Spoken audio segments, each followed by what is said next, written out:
Once upon a time, in the bustling city of New York, there lived a young woman named Emily. Emily was bright, ambitious, and eager to forge meaningful connections in both her personal and professional life.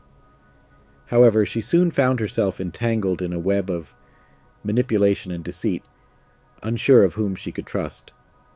It all began with diminishing comments, those subtle jabs, disguised as casual remarks that chipped away at Emily's confidence.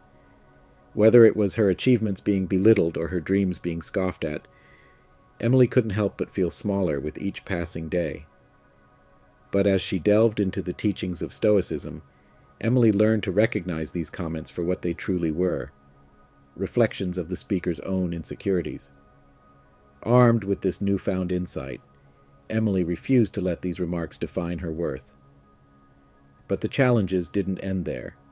Emily soon found herself facing broken promises, a constant barrage of empty words that left her feeling disillusioned and betrayed. It was as if she was building a house with someone who only brought blueprints, but never showed up to the construction site.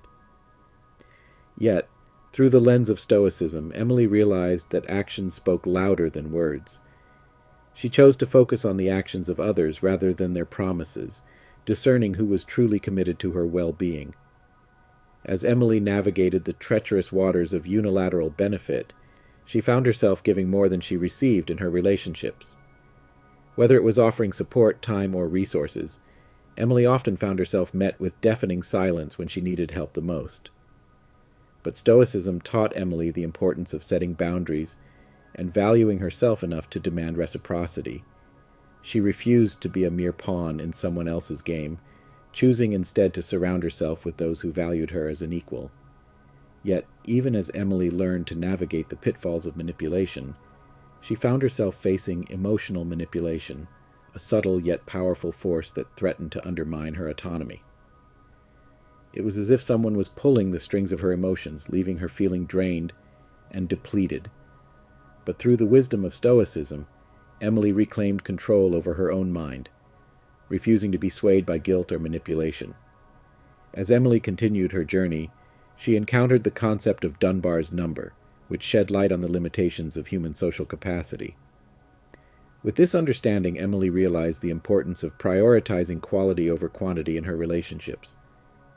Rather than spreading herself thin trying to maintain countless connections, she focused her energy on cultivating deeper, more meaningful bonds with a select few. However, even as Emily embraced the principle of Dunbar's number, she found herself grappling with the mere exposure effect, which highlighted the tendency for familiarity to breed liking. This phenomenon made her question whether her connections were truly based on genuine compatibility or simply the result of repeated exposure. Determined to forge authentic connections, Emily resolved to be mindful of her own biases and to approach each relationship with an open heart and mind. Through the timeless wisdom of Stoicism, she had learned to navigate the complexities of human relationships with clarity, integrity, and resilience. And though the road ahead would surely be fraught with challenges, Emily faced it with courage and determination, knowing that she had the power to shape her own destiny. As Emily reflected on her journey, she realized that the principles of Stoicism had not only guided her through the challenges of interpersonal relationships, but had also empowered her to cultivate a sense of inner peace and resilience. Armed with this newfound wisdom, Emily embarked on the next chapter of her life with confidence, knowing that she possessed the strength and clarity to navigate whatever obstacles lay ahead.